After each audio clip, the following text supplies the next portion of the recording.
I'm Dr. Gregory Ganda. I'm the County Executive Committee member for Medical Services, Public Health and Sanitation. Today we are here to witness the fourth graduation for the Jaramogi Oginga Odinga Teaching and Referral Hospital. I was invited and honored to be the chief guest of this occasion.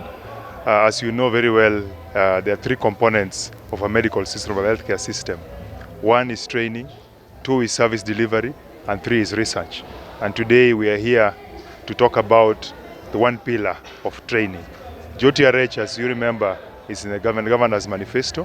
He had promised that he's going to transform this facility into a modern facility, and that means that those three components had to be very critical. Today, particularly, we are graduating what we call paramedics, emergency medical technicians. These are the people who are the first responders whenever there's an emergency. You see them in ambulances, you see them in casualties.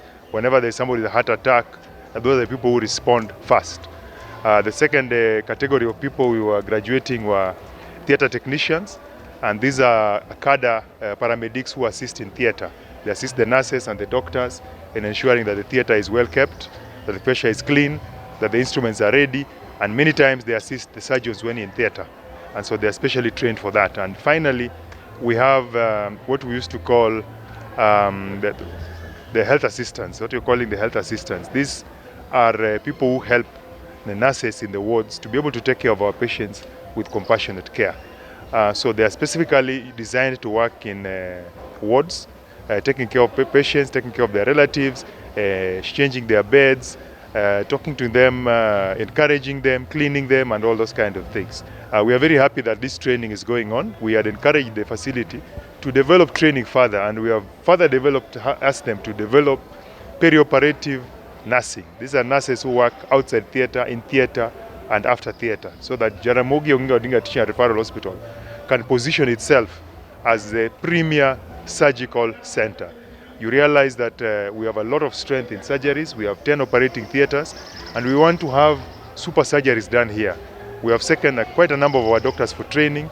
We have others who are training in neurology, and you know here we have a neurology center. We have others who are training in cardiothoracic surgery. We have others who are training in renal. And so after a while, we want to be able to perform even super surgeries in this place, and we need to prepare for that. And you cannot prepare better by training. By training, you keep your staff up to date. By training, you end up with a good health workforce.